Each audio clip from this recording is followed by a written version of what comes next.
Здраво и добро дојдовте уште едно видео, каде што ова видео ќе збориме за киселини и за бази, значи киселини и бази, и ќе ги разгледаме во однос, односно од гледна точка на теоријата на Арениус. Значи тој е овој човек овдека лево. Сега зашто викам дека ќе разгледаме од страна теоријата на Арениус, бидејќи постојат три главни теории и ние ќе разгледаме во сите видеа. Значи имаме теоријата на Арениус, на Бренштед и Лори и понатаму на Луис, каде што даваат различна, но прилично слична дефиниција за што е киселина, а што е база. Сега зашто се важни дека имаме три теории, бидејќи некои соединенија може да се киселина или пак база во однос на една теорија, да не се во однос на друга.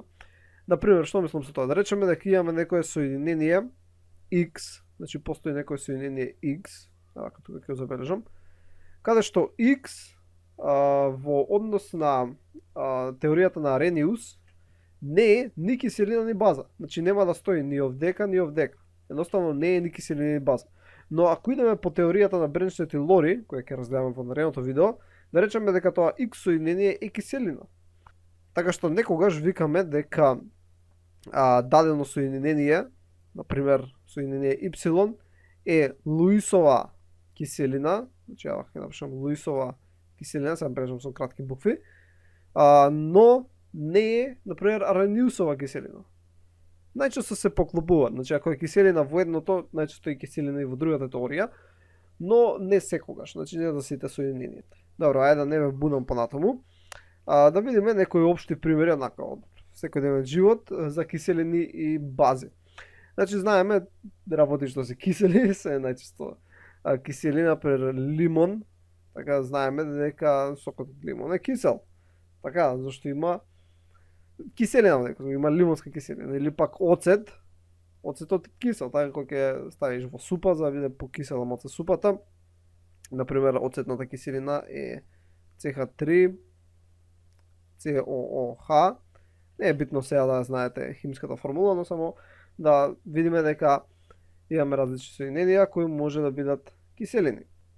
Или пак она што се користи за дома почистење во WC, солна киселина.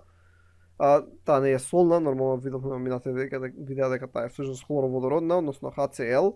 Значи тоа е киселина. Сега знаеме киселините од прилика како вкус имаат кисел вкус, така сме пробале. Сега, базите е интересно, бидејќи многу поретко во секојдневниот живот се среќаваш нешто што е база. Значи најчесто се во однос на киселини и бази, почесто се киселини. Бази се многу поретко, или ако сретне база ќе бидат некои слаби бази. Ја кога учев за ова, асистентката баш ја прашав, викам, добро знам киселина како вкус има, ама базата како вкус има. Нормално тие у лабораторија што ги имаме, тие се силни бази, не можам да ги пробам, но сепак ми даде одговор како всушност вкус имаат. Базите се всушност горчливи. Значи горчлив вкус е база, најчесто. Значи не мора се што е горчливо дека е база, но најчесто е горчлив вкус. И пример за ова се например сапуните. Значи имаш дома сапун за миење раце, ќе направиме нешто, ќе нацртаме некој си сапун. И тој има горчлив вкус, нели ќе направиш пењент, но некој што ќе влегло сапун во уста или нешто слично, има горчлив вкус, бидејќи сапунот е слабо базно соединение. Истото вошијата, ова јапонската јаболка е исто базно соединение, мислам дека не е скроз зрела. Значи, знаете, ја собира устата, таква е горчлива, односно има повисоко pH, односно е базно. Добро, значи разгледавме некои примери за киселини и бази, онака од секојдневниот живот. И сега да видиме тоа зашто треба да е ова видео, односно теоријата за киселини и бази во од гледна точка на Арениус.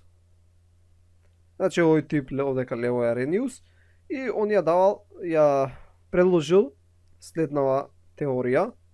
Значи Арениус рекол дека киселини се супстанции кои во воден раствор ја зголемуваат концентрацијата на водородни иони. Значи имаш киселина е супстанца, ќе ја пречеме супстанца X, која кога се наоѓа во воден раствор, значи ја ставиш во вода, всушност ќе ја зголеми, значи дека ќе направиме како ќе се зголеми концентрацијата на водородни иони, односно H+ иони. Додека база е супстанца, ќе ја бележиме, бележиме со Y, која е исто така во воден раствор, која ќе ја ставиме значи во вода, ја зголемува концентрацијата на хидроксидни иони, односно на OH-. Сега, овој начин на гледање на киселините и базите е многу едноставен и најчесто се користи онака при пракса, односно најголем дел од киселините и базите кои се користат при најпростите хемиски реакции работат на овој начин. Значи, или зголемуваат број на протони, или зголемуваат број на хидроксидни иони, и тој е најлесниот начин да се увиди дали ова е киселина или база. Сега, од кај произлегуваат овие водородни иони или хидроксидни иони? Едноставно да видиме како изгледаат некои киселини и што всушност се случува кога ги ставаме у вода. Значи, претходно ја спомнав две киселини, оцетна киселина и хлороводородна, и можеме да видиме дека и двете содржат водорен атом, кој релативно може лесно да дисоцира. Значи, во случај на HCl, H ќе се одвои од Cl, ќе видиме, сега ќе направам пример ќе нацртам, додека кај оцетна киселина овој водорен атом исто така може да се замине.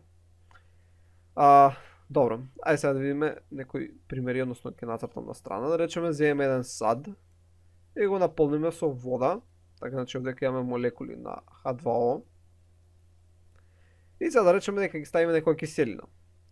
Сега најчесто, како што реков, киселините ќе имаат вакви водородни атоми кои може лесно да дисоцираат. Значи пример киселини ќе бидат HCl. Така, H која е врзана со Cl. Кога ќе се стави во вода HCl, тоа дисоцира на водород H+ и на Cl-. Сега, некогаш може да се запише, при оваа хемиска реакција, дека може да се запише као HCl плюс вода H2O се добива H плюс Cl- и добра, ајде H2O си останува. Сега, ова е значи еден вид прост начин да се запише, колку се види што се добива, но всушност овој водороден ион многу кратко време постои како таков. Односно водородниот ион е всушност протон. Така, еден протон е тоа. Бидејќи водород има само еден електрон кој кружи околу него, иако е водороден ион го нема тој електрон, така што ова е едноставно протон. Тој протон не присуствува како таков во растворот, него тој многу брзо се врзува со една молекула на вода, така што истава хемиска реакција би можеле да запишеме и како HCl плюс H2O ќе ни даде H3O плюс и Cl минус. Дека плюс Cl минус. И двата начина за запишување се всушност точни. Ова можеби е попрецизно, вака се запише, бидејќи водородниот ион, како што реков, одма се врзува со некоја си друга молекула на вода која се наоѓа во растворот, така што се добива H3O+, така значи се добива ова, но и двата начина се прифатливи. Добро, тоа беше еден пример за киселина. Сега исто би можело да работи за која било друга киселина која има водороден ион во нејзиниот состав. Така, например, ние земавме HCl, но истото би можел да го направиш користејќи флуороводородна, така, HF, бромоводородна, HBr. Така, сосема истото ќе се случи. Едноставно, водородот ќе се оддели од флуорот или пак водородот ќе се одвои од бромот и при тоа тој водород всушност ќе зголеми концентрацијата на водородни иони во растворот. Односно, тие водородни иони ќе се врзат со молекулата на вода и ќе добиеме H3O+. И тоа значи дека ако ова соединение кое сме го ставиле ја зголемило концентрацијата водородни иони, тоа значи дека ова е киселина. Сега да видиме како би работело за база. Значи повторно ќе земеме еден сад, наполниме со вода, H2O е ова, и сега ќе ставиме некоја база. База зашто ќе ја ставиме ќе биде натриум хидроксид, NaOH. Ја ставаме и што се случува? Базата дисоцира на натриум, не може тоа многу е мало, значи таа дисоцира на натриум, Na+, и дисоцира на OH-. Знаеш, ова поголемо го нацртам, вака на многу место. И при тоа гледаме дека кога го ставивме ова соединение, односно натриум хидроксид, во вода дисоцираше на натриум и на хидроксиден ион. Гледаме дека се зголеми концентрацијата на OH- иони. И кога тоа се случува, тогаш викаме дека тоа соединение е база. Добро, сега неколку интересни работи општо за киселини и бази е да кога имаме, например, соединување, односно мешање на киселина, во овој случај ќе земе HCl, со некоја база, која ќе биде натриум хидроксид, значи, ако ги измешаме овие, тоа што се добива ќе биде сол плюс вода плюс H2O. Во овој случај, солта што ќе се добие ќе биде натриум хлорид. Значи NaCl и ќе се добие вода. Нели, гледаме дека всушност натриум ќе дисоцира, Cl ќе дисоцира, и они две ќе се приспојат, додека, знам со друга боја, OH со водородот ќе се спојат иони и ќе се добие вода. И ова се случува при мешање на која било киселина со која било друга база. Например, не мора да биде HCl и NaOH, можевме да земеме некоја друга киселина, например HBr, така, со литиум хидроксид. Така што повторно, нели, тоа што ќе добиевме, ќе беше LiBr плюс H2O. Значи, кога се меша киселина со база, се добива сол и вода. И друга работа е дека водата е всушност најзастапената киселина и најзастапената база во светот. Значи, водата е и киселина и база. Да речеме, земеме две молекули на вода, H2O, плюс друга молекула H2O. Тоа што би можело да се добие е всушност H3O плюс и OH минус. Не, вака тука плюс OH минус. Односно, тоа што се доби е зголемување на водородните иони. Така имаме зголемување на водородните иони. Исто така имаме зголемување на OH ионите. Така што водата е истовремено и киселина и база, само што зголемувањето на H и OH е еднакво, така што нема промена на киселиноста или базноста. Односно, ова можеме да го видиме ако ставиме само една молекула и ја дисоцираме, правиме автопротолиза. Земеме една молекула H2O и всушност ќе се разложи на H плюс OH минус. Односно, дисоцира и на хидроксиден ион, кој рековме дека е одговорен, дека го има кај базите, и дисоцира на водороден ион, односно протон, кој рековме дека е карактеристичен за киселините.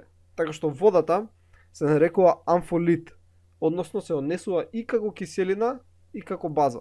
Значи водата е и киселина и е база. И таквото соединение реков дека се нарекува амфолит.